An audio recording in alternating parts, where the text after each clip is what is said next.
안녕하십니까. 오늘 그 발표에 앞서서 그 맥켄지 최원식 대표께서 세계의 흐름 또 무엇이 중요한가 또 산업적 측면에서 다양한 사례들을 아주 효과적으로 잘 설명을 해주셨습니다.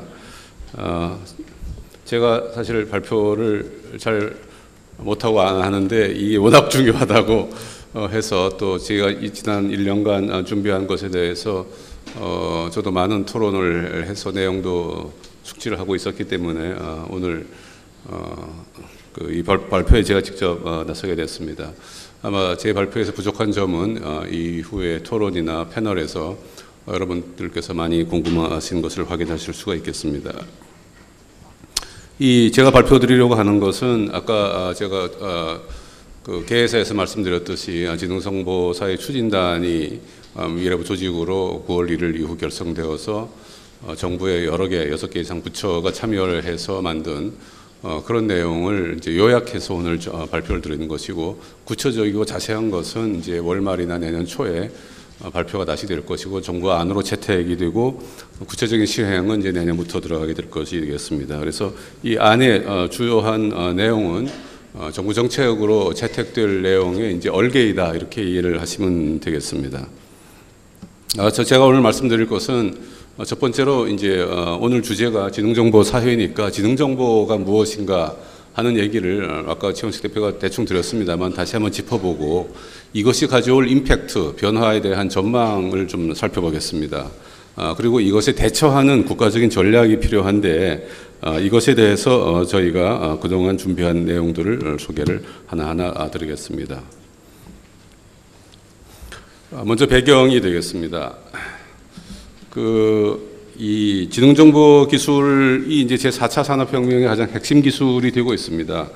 그동안 산업혁명이 이번에 4차라는 건 네 번째라는 얘기 아니겠습니까? 그래서 1차는 이제 전기기관, 2차는 전기, 3차는 컴퓨터와 인터넷, 이렇게 되었고, 그러니까 다시 말씀드리면 이러한 모든 산업혁명, 이런 혁명적인 사회 변화는 기술의 발전, 기술의 혁신에서 촉발이 되었다, 이런 것이고, 지금 제4차 산업혁명도 마찬가지로 가장 핵심적인 것은 이제 인공지능, 지능정보기술, 빅데이터 이런 것으로 출발을 했습니다. 이것은 단지 산업만 바꾼 것이 아니라, 경제만 바꾼 것이 아니라 사회와 교육과 전 국가 시스템을 혁신하는 데 이제 어떤 동인으로서 동작을 한 것이 되겠습니다.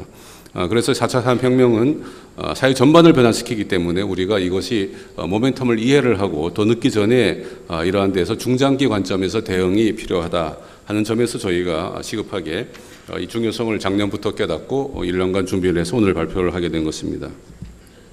아까 말씀드렸듯이 1년 전부터 저희가 이것을 조사를 시작했고 국제적인 조류를 파악하고 현장 방문을 하고 또 민관 협동으로 회의를 한 다음에 올해 초에 이제 업무 계획이라든가 산업 전략으로 발표를 했고 9월 1일에 이제 민간과 공동으로 추진하는 범정부적인 지능정보 사회 추진단을 약 30명 규모로 정부 내에 출범을 시켰고 작업을 열심히 했습니다. 그래서 오늘 이 컨퍼런스에서 그 결과를 얼개로 발표를 하는 것이 되겠습니다. 즉 국가 발전의 청사진을 오늘 발표를 하게 되는 것입니다. 그럼 먼저 지능정보 기술에 대해서 잠깐 말씀드리겠습니다. 제4차 산업혁명이라는 것은 전 세계를 이제 강타할 여러 가지 이제 사회 또는 경제 산업 변혁인데, 이것이 가장 핵심적인 것은 기술 혁신이고, 기술 혁신 중에서도 가장 중심적인 것이 이제 지능정보 기술이다, 이렇게 이해를 하시면 되겠습니다. 그래서 지능정보 기술이라는 것은 아까도 최원식 대표가 자세히 설명을 드렸지만은 지능과 정보가 결합했을 때 나타나는 그 파괴력, 이 인간의 능력을 버금가는 또는 인간의 능력을 흉내내는 그러한 것이 될 것이고, 이것이 다양한 산업 분야랑 결합을 하면은 지금까지 보지 못했던 혁신, 생산성 혁신, 교육 혁신, 여러 가지 혁신이 일어나서 사회 전반적으로 바꾸게 될 것이다, 이런 것이 되겠습니다. 그래서 지능정보 기술이라는 것은 지능과 정보가 결합한 것이다. 지능은 우리가 인공지능이라고 말하는 그 기술을 말씀드리는 것이고, 정보라는 것은 IoT다, 아니면은 그 인터넷이다, 무슨 모바일이다, 클라우드, 이렇게 결합되는 아주 많은 쏟아져 들어오는 데이터가 이 지능과 결합을 해서 분석이 되고 가공이 되고 거기서 어떤 것이 추출되었을 때 이것이 인간의 능력에 보험가는 어떤 파괴력 또는 성능을 발휘하게 될 것이고 이것이 가져오는 변화가 엄청날 것이다 이렇게 되고 있습니다. 그래서 이 지능정보기술이 4차 산업혁명의 동인이지만 지능정보기술 하나만으로 사회가 변하는 것은 아닙니다. 지능정보기술이 다른 산업과 결합을 했을 때 더 큰 효과가 나타나는 것이 되겠습니다. 이 그림에서 보시듯이 가운데 이제 파란색으로 나타난 코어에 지능정보기술이 있습니다. 지능정보기술은 지능과 정보 또 그것을 전달하는 네트워크 이 3자가 결합해서 형성이 되는데 이것이 지능정보기술 자체로만 묻어지는 것이 아니라 다른 분야랑 결합을 했을 때 예를 들어서 의료랑 결합을 했을 때 맞춤형 의료가 되고 정밀 의료가 되고 이제 건강 수명이 늘어나게 되는 것이 되겠습니다. 이것이 자동차 산업과 결합을 했을 때 자율주행 자동차가 되고 공유 경제가 되고 플랫폼 자동차 산업이 새로 탄생하고 이렇게 되는 것이 되겠습니다. 이것이 도시랑 결합했을 때 스마트 시티가 되고 쾌적한 환경이 되고 이것이 교육이랑 결합했을 때 맞춤형 교육이 되고 새로운 교육 체계가 형성이 된 것입니다. 이것이 국방이랑 결합을 하고 치안이랑 결합을 하고 금융이랑 결합을 하고 아까 그 법원행정처 말씀하셨듯이 사법체계랑 결합했을 때 새로운 산업혁명이 그 각각의 분야에서 일어나게 되는 것입니다. 그래서 이 지능정보기술이 생산성, 효율성, 성능을 획기적으로 높이는 코어가 되고 있지만 이것으로 그치는 것은 아니다. 이것이 전 산업 분야로 그 파괴력을 이제 전이를 시킬 것이다 하는 점에 저희가 주목을 해야 될 것입니다. 이 지능정보 기술에 의한 변화는 저희가 크게 세 가지 분야에서 파악을 하고 전망을 했습니다. 하나는 경제적 변화, 사회에서의 변화, 삶에서의 변화가 되겠습니다. 경제 분야에서의 변화는 산업 구조의 원천적인 변화가 있을 것이다. 뭐 경제의 방식이라든가 구도의 변화가 있을 것이다 하는 것이 되겠고, 사회 분야에 대해서는 특히 고용 구조, 일자리의 양과 질과 형태에 있어서 아주 대폭적인 변화가 있을 것이다 하는 것에서 저희가 주목을 했습니다. 그리고 개개인의 삶에 대해서도 여러 가지 순기능도 있고 역기능도 있고 이런 것에 대해서 저희가 파악하고 분석하고 대책을 마련을 했습니다. 하나하나씩 설명을 드리겠습니다. 먼저 산업구조에 대한 이제 변화가 되겠습니다.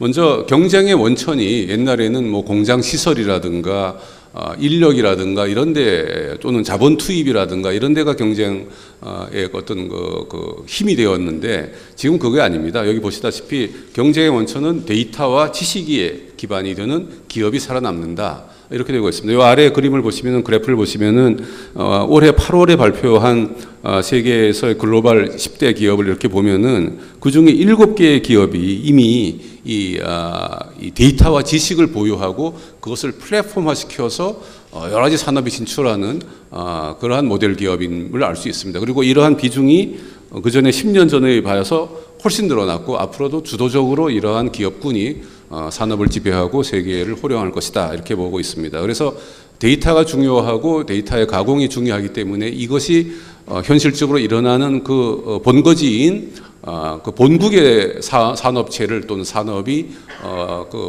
거기서 활동을 하려는 그러한 행태가 그런 그 여러 가지 움직임이 가속화되고 있습니다. 아까 송희경 의원도 말씀하셨지만은 예를 들면 아디다스가 공장을 본국으로 옮겨서 생산성을 올리고 여러 가지 맞춤형 서비스를 제공한다 하는 것도 이러한 데이터에 주목하고 플랫폼에 주목한 결과라고 저희는 파악하고 있습니다. 두 번째는 제가 잠깐 말씀드렸지만은 산업 구조에서 플랫폼 위주로 생태계가 변한다는 것이 되겠습니다.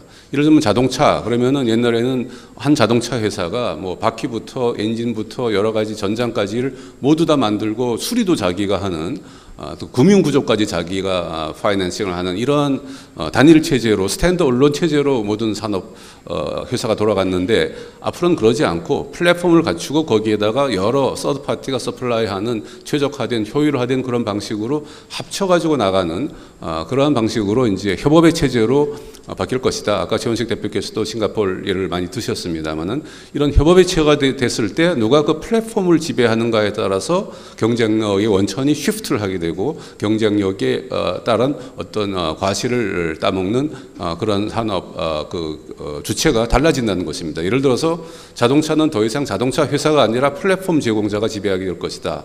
이런 데 주목을 해서 예를 들어서 구글이나 애플 이런 회사들이 ICT 플랫폼의 경쟁력을 기반으로 해서 자동차 산업에 침투하고 있는 것이 되겠습니다.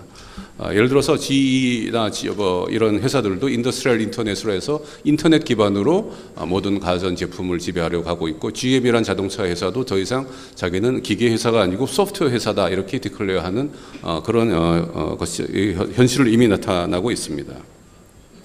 또 세 번째의 아주 획기적인 변화는 승자 독식이라는 결코 바람직하지 않은 것이 강조가 될 것 같습니다. 이 플랫폼을 한번 채택을 하면 잘 바꿀 수가 없습니다. 그래서 한번 여기에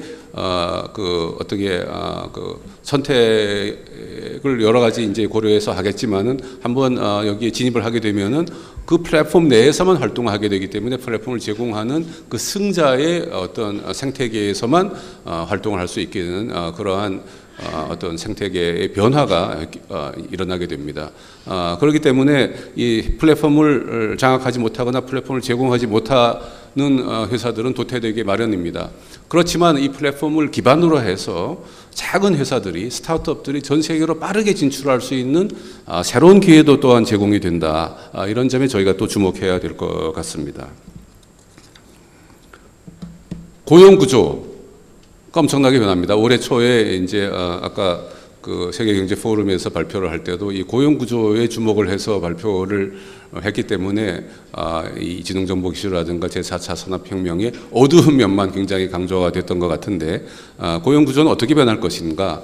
많은 일이 자동화가 될 것이고 그렇지만 또 굉장히 많은 창의적인 새로운 일이 생길 것이고 또 고용 형태도 비전형적 고용, 그러니까 뭐 평생 직장이 된다거나 9 to 6로 일한다거나 그런 뭐 어떤 그 월급을 받으면서 일을 한다거나 이런 것이 아니라 계약직, 일자리가 아니라 일감을 찾아서 다니는 그런 프리랜서 스타일의 계약 고용 구조 이런 것들이 점점 확산이 될 것이다 이렇게 보고 있습니다. 그래서 이것을 앞으로 이제 다음 슬라이드에서 통계로 저희가 보겠지만은 고용 구조에 대한 그 분석과 대책이 아마 우리 지능정보 사회의 대책에서 가장 중요한 부분이 하나가 아닐까 이렇게 생각하고 있습니다. 세 번째 이제 삶의 모습이 어떻게 변할 것인가. 이거는 순기능적인 측면이 있는가 하면 역기능적인 측면도 있습니다. 예를 들어서 삶의 편의성이 향상이 되겠죠. 뭐 맞춤 진단을 해서 건강이 좋아진다거나 수명이 길어지는 것들, 뭐 가사 노동도 좀 편해진다는 그런 것도 있고 또 생활 전체가 안전해질 수도 있습니다. 범죄를 사전에 예측하고 차단할 수도 있고 또 재난이라든가 국방에서 여러 가지 이제 저비용으로 고효를 이루어낼 수도 있습니다. 또 세 번째로는 이제 맞춤형 서비스가 도입이 되어서 많은 그 어려움들이 해소가 될 수가 있습니다. 예를 들면 교육 측면이라든가 복지 이런 데서 특히 지능정보기술 4차 산업혁명이 가지고 올 효과나 파괴력은 대단하다고 저희들은 예측하고 있습니다. 그러나 역기능도 저희가 무시할 수는 없습니다. 역기능 중에서 아까 말씀드린 승자 독식으로 한 양극화의 심화는 매우 저희가 치밀한 대비가 있어야 될 점이라고 보고 있습니다. 또는 많은 데이터가 가공이 되고 처리가 되기 때문에 개인정보, 개인 사생활 침해에 대해서도 저희가 주의를 해야 된다고 봅니다. 또는 이제 많은 이제 공공 서비스가 네트워크화되고 정보화되고 소프트웨어화되기 때문에 이것이 해킹을 당하거나 공격을 당할 때 생길 수 있는 그 위험은 지금보다 10배, 100배 더 크다고 볼 수가 있기 때문에 여기에 대한 안전 대책도 뭐 역기능으로서 매우 저희가 신경을 써야 될 점이라고 이제 보고 있습니다. 그러면 이제 이러한 전반적인 고용이라든가 경제 생산성 이런 것을 다 모아봤을 때 과연 제4차 산업혁명이 또는 지능정보기술이 우리에게 가져다 주는 것이 포지티브하냐 또는 포지티브하다면 얼마나 큰 임팩트가 있는가를 저희가 숫자로 계산을 한번 추정을 해봤습니다. 여기에 나온 이 그래프는 이제 그 맥킨지에서 발표된 그 제공한 숫자가 되겠는데 세 가지 점에서 저희가 경제 효과를 뽑아봤습니다. 하나는 신규 매출이 얼마나 일어날 것인가, 뭐 지능형 로봇이 새로 판매가 되고 뭐 이런 등등해서 매출이 일어난 부분이 있습니다. 2030년 기준으로 봤을 때 국내에서 약 85조 원의 신규 매출이 가능하다고 예측이 되고 있습니다. 그다음에 이제 비용 절감하는 부분이 있습니다. 뭐 국방이라든가 뭐 교육이라든가 이런 비용 절감이 되는 부분도 있어서 이것은 199조 원. 그다음에 소비자 후생에 대해서도 175조 원. 그래서 다 합치면은 약 460조 원의 총 경제 효과가 발생한다고 예측이 되어 있습니다. 물론 이것은 뭐 최대로 이렇게 될 수 있다고 예측을 한 거기 때문에 이 숫자에 저희가 너무 일희일비할 건 없겠습니다만은 이 숫자가 주는 시사점은 우리나라 이제 내년 예산이 400조 원 아닙니까? 1년의 경제 효과가 직접 측정할 수 있는 것, 간접적으로 측정할 수 있는 것을 다 합쳤을 때 그러한 규모에 달할 만큼, 물론 2030년이면은 예산 규모가 훨씬 더 커져 있겠지만 어마어마한 임팩트가 전 사회적으로 있는 경제적인 분석이 나온다 하는 것을 여러분이 주목해 주셨으면 합니다. 그 다음 또 많은 관심을 가지고 계신 것이 과연 고용이 어떨 것인가, 과연 일자리가 없어질 것인가, 내 직장은 어떻게 될 것인가, 월급은 올라갈 것인가, 내려갈 것인가, 뭐 이런 것이 되지 않겠습니까? 그래서 이 고용 효과에 대해서도 이제 분석을 했습니다. 2030년 기준으로 봤을 때 총 노동 시간 중에서 최대 약 50%가 자동화가 예상이 됐다고 봅니다. 이렇게 얘기하면 금방 일자리의 반이 없어지네요 이렇게 얘기할 수 있는데 그 절약된 반이 창의적인 직무로 바뀔 수도 있고 또는 노동 시간의 축소로도 이어질 수가 있습니다. 그러니까 일자리가 반이 없어지는 것은 아니다라고 일단 말씀을 드리고요. 그 중에서 세부적으로 저희가 분석을 또 해봤습니다. 뭐 오른쪽 표에 자세히 나와 있습니다만은 그 인공지능으로 또는 로봇이나 이러한 소프트웨어로 100% 대체해서 인간이 더 이상 필요 없다 이 직업에서는 그런 것은 직업 0.3%에 불과합니다. 그러니까 거의 기계만이 이것을 직업을 할 수 있다라는 것은 없다 이렇게 봐도 과언이 아닙니다. 그러나 20% 이상 자동화가 가능한 직업, 어떤 직업이 하나가 있다, 뭐 운전수가 있다거나 뭐 무슨 농부가 있다거나 이런 직업이 있을 때 이 직업이 하는 일 중에서 20% 이상이 자동화가 가능하다, 인공지능의 개입으로 이제 해결할 수 있다 하는 직업을 골라서 씌워보면은 86%나 됩니다. 그러니까 대부분의 직업은 인공지능 지능정보 기술이 도입이 되면은 기계가 상당 부분을 대체할 수 있다라고 보는 것이 되겠습니다. 그러나 여기에 머물지 않고 이 없어지는 부분이 이렇게 되지만은 새로 생기는 직업군도 많습니다. 창의적인 직업 또는 데이터를 분석해야 되는 일들, 뭐 네트워크를 관리해야 되는 일들, 지능 정보를 융합해서 새로운 산업을 일으키는 부분, 이런데 많은 새로운 일자리가 생깁니다. 그래서 2030년 기준으로 봤을 때 지능 정보 기술 분야에서 약 80만 명의 신규 일자리가 창출이 된다고 보고 있습니다. 여기서 제가 말씀드릴 것은 여기 이제 맥킨지에서 아주 자세하게 분석을 한 백데이터가 있습니다만은 1, 2, 3차 산업혁명이 일어났을 때 그때도 기술 변화에 의해서 많은 우려가 있었습니다. 1차 산업혁명이 일어났을 때 증기기관이 나왔기 때문에 제일 먼저 없어진 직업이 뭐였겠어요? 마차가 없어지니까 마부의 직업이 없어졌습니다. 이 인공지능이 나타나면은 대리기사 없어진다는 말과 똑같은 거가 되겠죠. 그래서 산업혁명이 일어날 때마다 굉장히 많은 실직이 될 것이고 사회적 문제가 발생할 것이다 라는 예측이 항상 있어 왔습니다. 그러나 그때마다 새로운 직업, 새로운 산업이 등장하고 더 좋은 직업이 많이 생겨서 이것을 이제 상쇄하고 경제 발전을, 세계 성장을 이루어냈다는 점을 저희가 눈여겨볼 필요가 있습니다. 물론 4차 산업혁명도 그럴 것인가 라고 확신을 할 수 있느냐? 그러면은 거기에 대해서는 우리가 좀 더 세밀한 스터디가 있어야 되겠습니다만은 고용 구조나 이 경제 활동은 이러한 기술 혁신에 의해서 항상 포지티브한 방향으로 진보를 이루었다. 세계 경제가 주춤했거나 떨어진 경우는 대부분 뭐 전쟁이라든가 이러한 재난이라든가 이런 것이 훨씬 더 영향이 컸지 기술 혁신은 항상 긍정적인 방향으로 동작을 했었다라는 점을 한번 주목해 볼 필요가 있습니다. 그럼 지금까지 이런 전반적인 이제 환경을 저희가 본 것이 되겠고, 저희가 이제 추진 전략을 민관 합동으로 이제 만들어내기 위해서 일단 목표를 좀 정해봤습니다. 이 지능정보 사회라는 것은 어떤 모습이 되는 게 좋을까? 미래의 2030년의 한국의 사회상은 어떤 모습을 우리가 지향할 것인가? 여기에서 경제, 사회, 삶 분야에서 저희가 기본적인 미래상을 한번 그려봤습니다. 경제는 이제 고부가가치 중심의 경제, 뭐 노동력이라든가 단순 반복이 아니라 그래서 선진국 대비 기술 수준이 이미 선진국이 진입한 또 산업 생태계도 이제 매우 훌륭한 이제 그런 쪽으로 움직이자 하는 면에서 경제적인 미래상을 그려봤고요. 사회적인 미래상에서는 공정한 복지사회 라는 것을 그려봤습니다. 사회 안전망도 강화가 되고요. 개인적인 삶의 분야에서는 안전하고 행복한 삶을 목표로 해야 된다. 그래서 건강 수명도 증가하고 교통사고도 감소하고 훌륭한 교육도 받을 수 있고 개인의 능력도 극대화할 수 있는 그러한 미래상을 이거 공장님 말씀 같은 거지긴 하지만은 이러한 것을 목표로 해야 됩니다. 이렇게 했을 때 과연 그러면 우리는 이것을 달성하기 위해서 현재 우리의 상태를 분석해 봤을 때 가능성이 있느냐? 소위 수학 분석을 저희가 해봤습니다. 우리나라의 강점은 무엇이고 우리나라의 약점은 무엇인가? 뭐 누구나 잘 알듯이 우리나라의 강점은 세계 최고 수준의 ICT 능력이 있습니다. R&D 투자도 많이 합니다. 교육열도 높습니다. 그러나 약점도 있습니다. 스타트업 아무리 많이 만들어도 돈 주고 사지를 않습니다. 그리고 기술에 대한 가치를 낮게 평가를 합니다. 무엇보다도 지능 정보를 하려면 지능만이 아니라 정보가 많이 필요한데 우리나라는 정보의 축적, 특히 한국어 정보의 축적이 매우 부족합니다.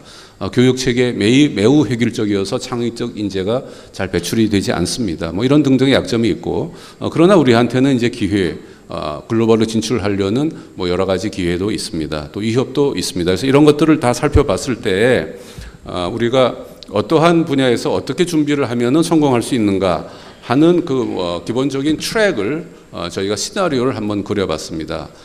그래서 지금 저희가 얻은 결론은 그래 지능정보사회가 도래하고 이런 미래상을 우리가 가야 되는데 우리가 이러한 강점과 약점이 있다. 그럼 무엇을 어떻게 해야 되느냐 하는 기본적인 트랙을 세 가지 분야로 저희가 잡아봤습니다. 하나는 기술과 데이터 역량을 강화를 하고 두 번째는 이것을 지능정보 기술에만 국한하지 않고 전 산업으로 확대를 해서 전 산업에 이제 역량을 높이고 지능정보화를 하고 그리고 세 번째로는 이것에 따른 사회적 문제, 고용의 문제를 한꺼번에 해결하면서 나가면은 승산이 있다. 우리나라도 2030년에 우리가 그린 미래상에 충분히 도달할 수 있는 그러한 능력이 있고 의지가 있고 그런 기회가 있다. 아까 최원식 대표가 말씀하셨듯이 이게 가만히 있는다고 오는 거냐? 그런 건 절대로 아닙니다. 우리가 대단히 노력을 하고 계획을 세우고 치밀하게 준비를 하고 협력을 하고 도전을 해야지 이 목표를 달성할 수 있는 것입니다. 그러나 그러면 우리가 가만히 하지 않고 있어도 저절로 산업이 발전해서 될 것이고 저절로 교육과정이 개편될 것이고 저절로 외국에서 문물이 들어오고 그러지 않겠느냐 이런 생각을 할 수도 있겠습니다만은 이미 외국에서는 지능정보화하는 경쟁이 치열하고 그것에 의해서 서로 간에 이제 그 지능정보 사회의 땅따먹기 시합이 이루어졌기 때문에 우리나라가 가만히 있으면 우리나라는 소위 다른 나라를 따라가는 다른 나라의 그 경제 영토로 편입이 되는 그러한 우려가 이제 있습니다. 그렇기 때문에 우리가 주도적으로 능동적으로 이러한 플랜을 세워서 치밀하게 끌고 나가는 것이 반드시 필요하고 그렇게 했을 때 성공 가능성이 매우 높다. 이런 것이 저희가 이제 주목하고 있는 것이 되겠습니다. 그래서 이러한 핵심 그 성공하는 트랙을 이 세 분야로 저희가 이제 바라봤습니다.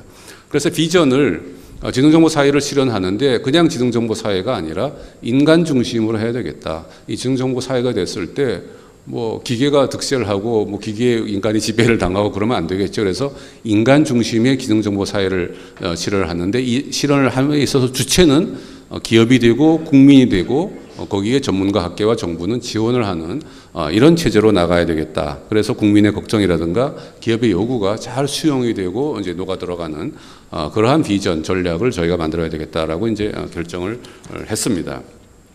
그래서 4대 추진 전략을 저희가 도출을 했는데 사회 구성원 모두가 역할을 분담하고 협력하는 모습을 가져야 되겠다. 일방적으로 뭐 국가가 지시를 하거나 일방적으로 그 기업이 선도하는 그런 모습이 아니라 민간과 정부의 파트너십, 우리가 프라이빗 퍼블릭 파트너십이라고 흔히 얘기를 하죠. 그래서 민간과 정부가 서로 파트너십이 되어서 상승작용을 일으켜서 정부는 기반 조성을 하고 소외계층을 지원하고 시장 실패에 대비하는 등 여러 가지 이제 그런 정책 대안을 마련해서 기업이 마음대로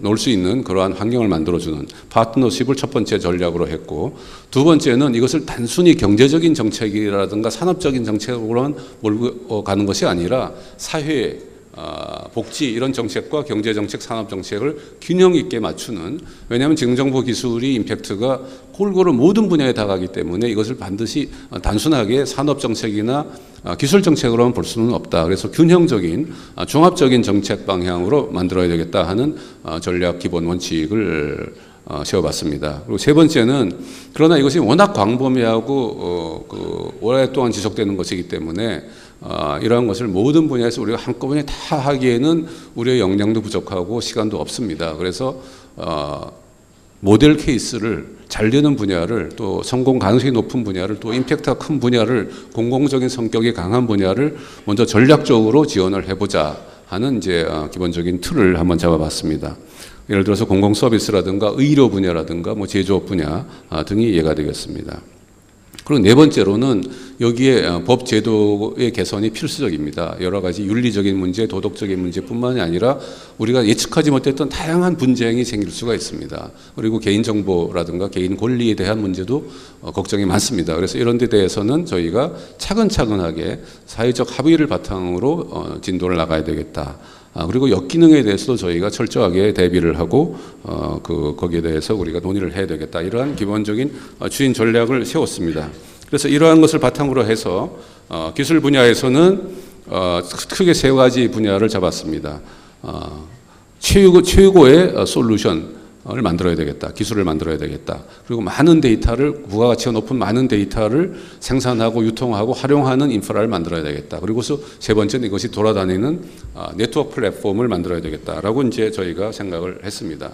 두 번째, 산업 분야에서는 이렇게 형성된 지능정보 기술의 코어가 여러 번 말씀드렸듯이 전 산업 분야에 파급이 되어서 그 전 산업의 경쟁력을 높이는 것을 이끌어가야 되겠다라고 생각을 했습니다. 사회 분야에서는 사회정책 개선을 통해서 저희가 선제적으로 대응하는 것을 바라봤습니다.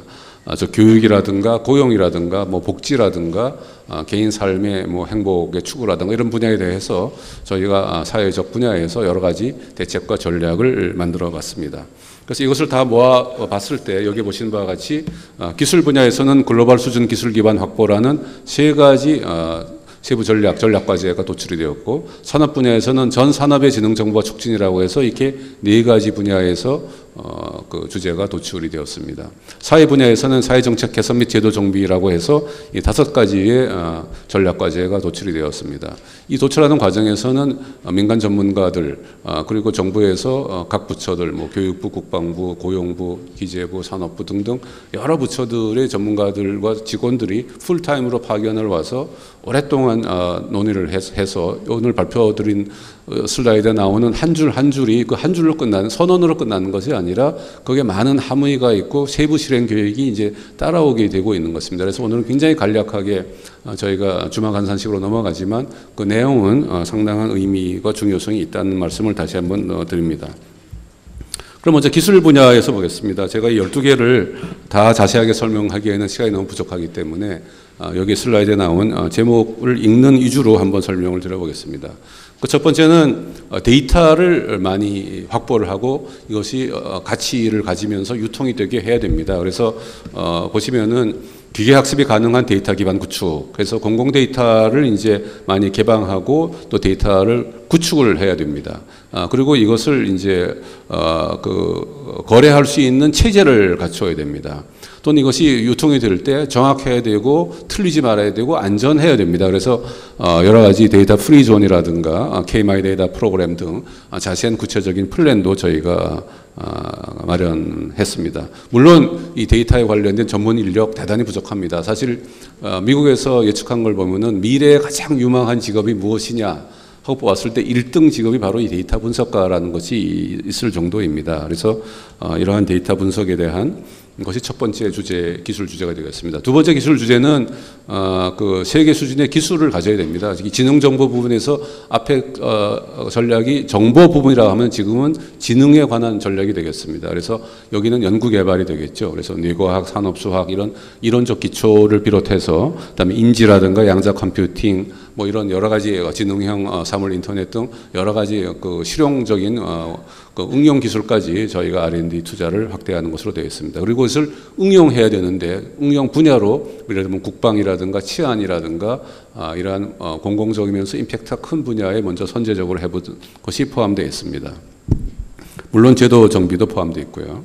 그다음에 세 번째는 이것이 유통하는 네트워크 분야가 되겠습니다. 이것은 이미 미래부가 정보통신 분야를 관할하고 있기 때문에 여러 가지 좋은 정책을 펴서 ICT 인프라 네트워크 분야에서는 대한민국이 항상 세계 제1등을 자랑하고 있습니다만은 뭐 이것을 계속 유지 발전시킨다는 것이고 이것이 더욱더 지능정보에 특화된 방향으로 발전할 수 있도록 저희가 뭐 주파수 분배라든가 연구 개발이라든가 사업 면허 또는 승인 방법이라든가 이런 모든 것을 개선을 하고 또 특히 암호에 대한 부분을 저희가 강력한 그 시스템을 구축을 해서 안전하게 만들겠다 이런 것들이 포함되어 있습니다.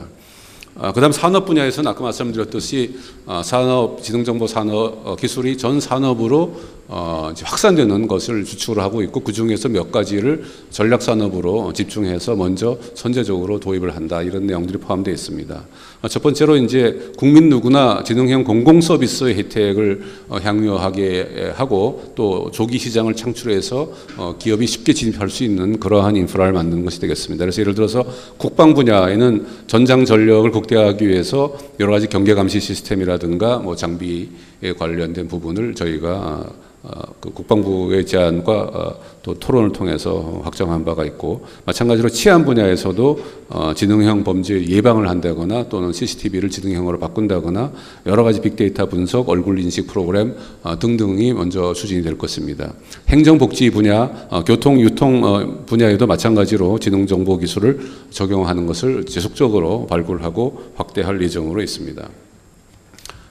그 다음에 이제 그 산업에는 사실 민간에서 이런 거를 새로 하려고 했을 때 이것이 새로운 분야이기 때문에 사실 법제도가 구비되어 있지 않아서 상당히 진입의 애로가 지금까지 많았습니다. 그래서 정부는 뭐 지금까지 쭉 그래 왔습니다만은 최근 몇 년간 네거티브 규제 시스템을 도입을 해서 먼저 이런 걸 자유롭게 해보고 또 해볼 수 있는 테스트베드나 실증 사업 그런 단지를 만들어서 기업에서 쉽게 그 새로운 제품과 서비스를 출시할 수 있고 고객 확보를 할 수 있는 그런 환경을 만들고자 합니다. 그래서 또 거기에 규제 패러다임의 전환과 동시에 금융에 관한 여러 가지 이제 기업의 프렌들리한 그런 제도를 도입하겠습니다. 그리고 이러한 새로운 기술은 대개 스타트업이라든가 중소기업이 먼저 치고 나가는 경우가 많은데 대기업이 이 기술이나 인력을 그 무단 사용을 하거나 탈취하는 그런 전례를 극소화하는 방법으로 또 제도를 개선하고자 합니다. 공정 경쟁 환경을 만든다는 얘기 되겠습니다. 그 다음 지금부터 두 가지의 전략 과제는 어떻게 전략적으로 이것을 먼저 도입할 것인가 하는 분야에 대한 얘기가 되겠습니다. 그래서 먼저 의료 서비스에 대한 얘기가 되겠습니다. 그래서 맞춤형 정밀 치료라든가 지능형 의료 산업을 도입해서 우리나라가 그렇지 않아도 매우 의료 기술이 세계적으로 최고 수준에 있지만은 이것이 산업화가 되고 또 인공지능화되어서 더욱더 경비가 절감되고 국민 여러분들이 그 낮은 비용으로 건강을 추구할 수 있는 그러한 환경을 만들려는 것이 되겠습니다. 그래서 의료 데이터를 활용할 수 있는 기반을 조성하고 또 헬스케어나 맞춤형 치료를 이제 활용 지능 정보 기술의 이제 도입을 촉진할 예정으로 있습니다. 두 번째로는 이제 그 제조업을 디지털 혁신, 아까 독일에서 인더스트리 4.0 얘기가 나와서 상당히 독일에서 이것을 통해서 생산성 혁신이라든가 경쟁력 확보를 하고 있다는 말씀을 쭉 들으셨는데 제조업의 디지털 혁신, 인공지능이나 지능정보 기술의 도입이 매우 필수적이고 시급합니다. 그래서 우리나라도 CPS라든가 기술 표준화, 차세대 물류 또는 제조, 또 이게 로봇의 도입 이런 것들을 통해 이런 것들을 위한 여러 가지 기술 개발, 투자, 유통 환경 개선 이런 것들을 저희가 선제적으로 추진하겠습니다. 물론 여기에는 생태계 조성과 또 외국으로 나와 있는 공장을 다시 한국으로 불러들이는 리쇼링, 아까 아디다스에도 있었습니다만은 정책도 같이 추진될 예정으로 있습니다. 우리나라의 예를 들면 산업부나 관련 부처에서는 매우 이러한 정책 추진에 적극적이라는 말씀을 부연해 드립니다. 사회적인 분야에서는 5가지의 과제가 있다고 말씀을 했는데, 첫 번째는 이제 교육. 교육부에서 사실 굉장히 혁신적인 안을 많이 제시를 했고 토론을 통해서 여기에 여러 가지 내용들이 들어와 있습니다. 여기 보시면 자유학기제에 연계 확산을 하고 중고교에 학점제를 도입을 한다거나 학년 구분이 없는 맞춤형 교육과정을 운영한다는 것은 우리나라 현실을 봤을 때 매우 획기적인 그 과정에 도입이 되겠습니다. 그리고 지능정보 시대에 걸맞는 영재교육을 확산을 한다거나 연구 인력을 또 대학원 수준에서 집중 지원을 한다는 등 여러 가지 교육의 체제 자체를 암기 위주 탑다운에서 이제 토론식 바텀업으로 바꾸는 개인 맞춤형으로 바꾸는 전반적인 인재 양성 프로그램의 혁신이 여기 포함되어 있습니다. 고용 형태에 대해서도 신산업으로 원활히 전직하고 또 실직에 대한 두려움을 해소할 수 있는 그러한 고용 여건을 지속 개선하는 적극적 대응 방침이 여기에 들어와 있습니다. 사실 고용노동부에서도 이 지능정보사회에 대한 고용 형태의 변화라든가 일자리의 전환, 전직에 대한 그 수요가 많다는 것에 매우 주목하고 계시고 적극적으로 저희 이 지능정보사회에 대한 정책 수립에 참여를 해주셨습니다. 그래서 지금 뭐 현재 노동개혁이라는 문제가 현실적으로 문제가 있습니다만은 그것을 뛰어넘어서 2030년을 바라봤을 때는 아주 획기적인 고용 형태라든가 고용 시장의 고용 여건의 변화가 있기 때문에 여기에 대해서 저희가 여러 가지 대책과 전략을 세워야 될 것 같습니다. 예를 들어서 뭐 노동시장 개편도 있습니다만은 개개인이 자기는 어떤 직장을 가지고 어떻게 앞으로 진로를 선택해야 되는 것을 맞춤형 서비스를 해주는 것도 필요하게 되겠습니다. 즉 빅데이터 기반으로 이제 고용 서비스를 제공하는 것이 되겠죠. 그러나 이런 모든 것을 떠나서 고용 안전망이 확대가 되어야 됩니다. 앞으로는 이제 새로운 산업 구조가 되면서 새로운 고용 구조가 되면은 개개인이 거기서 어떻게 자기의 일자리를 찾고 삶을 영위할 것인가, 수입을 확보할 것인가에 대해서 매우 불안한 요소가 있기 때문에 고용 안전망 확충이라든가 새로운 구조를 도입하는 것이 매우 중요하다고 말씀을 드릴 수가 있겠습니다. 사회안전망 강화는 이제 사회보장위원회를 통해서 새로운 복지 이슈가 많이 제기될 것으로 보고 있습니다. 그래서 사회보장 제도도 강화하고 복지 재정 건전성도 유지하면서 취약계층을 위한 여러 가지 배려를 지능정보기술과 지능정보사회종합대책에서 반드시 필요하다 해서 저희가 이것을 별도의 주제로 띄어서 지금 세부적인 계획을 수립하고 있습니다. 아까 법원 행정처에서 말씀드렸지만 법제 종비나 윤리에 관한 개념 정립이 매우 중요합니다. 지금 뭐 자율주행 자동차가 사고가 났을 때 어떻게 누가 책임을 지느냐 뭐 이런 문제부터 시작해서 또 윤리에 대한 도덕에 관한 여러 가지 새로운 기준이 필요하다 이런 말씀들도 많이 계십니다. 그래서 윤리 헌장을 만들어야 된다든가 또 뭐 그 인간 중심으로 어떻게 여러 가지 제도나 법 체계를 바꿀 것인가 이런 얘기들이 있습니다. 그래서 여기에 관련된 저희가 기본법 제정에 관한 그 대책 준비도 하고 있고요. 여러 가지 이제 그 규정이라든가 무슨 표준이라든가 이런 데에 지능정보사회가 몰고 올 새로운 규범에 대한 논의를 도입을 하려고 합니다. 마지막으로 이러한 모든 것들이 안전하고 잘 동작하면 문제가 없는데 이것이 오동작을 하게 되면은 상당히 뭐 영화에 많이 나오는 그런 사건이 생기지 않을까 걱정을 하게 됩니다. 그래서 이러한 사이버 위협이라든가 AI 오동작에 대한 이러한 사회적인 어떤 재난 상황 이런 것을 어떻게 대비할 것인가에 대해서 기술적으로 해결하고 또 교육을 통해서 해결하고 또 안전성 평가를 통해서 사전에 이러한 위험 요소를 줄이고 하는 다양한 대책을 저희가 인증 체계라든가 안전성 평가 체계를 도입함으로써 해소하려고 하고 있습니다. 그래서 이런 것은 한국이 단독으로 할 수 있는 일이 아니고 글로벌한 어떤 컨센서스가 이루어져야 되기 때문에 저희가 선제적으로 먼저 어떤 규범을 안을 만들어서 선진국과 협조를 해서 이런 정책을 펴려고 하고 있습니다. 추진 체계에 대해서는 제가 거듭 말씀드렸듯이 이러한 모든 혁신, 산업혁명은 민간이 주도를 하게 됩니다. 산업이 주도를 하게 되고 기술이 주도를 하게 됩니다. 그럼 정부는 어떤 공공 분야는 이것을 조력자로서 그것을 불편하지 않게 만들고 필요할 때 인센티브를 부여하는 그러한 방법으로 이제 변화가 가게 될 것입니다. 그래서 세 가지의 그 기본적인 방향이 있는데 민관, 사회각계 대표와 정부가 참여하는 민간 거버넌스를 구성을 할 예정이고, 두 번째는 행정부만 치고 나가는 것이 아니라 국회당 사법부와 같이 참여하는 범정부 포럼을 구성해야 될 것으로 보입니다. 세 번째는 구체적으로 실행 계획을 비롯한 구체적인 일을 하는 지능정보사회 추진단을 지금도 있습니다만은 더 확대해서 운영할 계획으로 있습니다. 종합적으로 다시 한번 말씀드리면은 제4차 산업혁명은 국가의 새로운 혁신을 필요로 하는 새로운 분야가 되겠습니다. 그리고 이거의 핵심인 기술 혁신이 있었고, 이것이 산업으로 전개가 되고, 이것이 다시 사회로 퍼져나가서 개인의 삶까지를 바꾸는 그러한 임팩트가 큰 그러한 분야가 되겠습니다.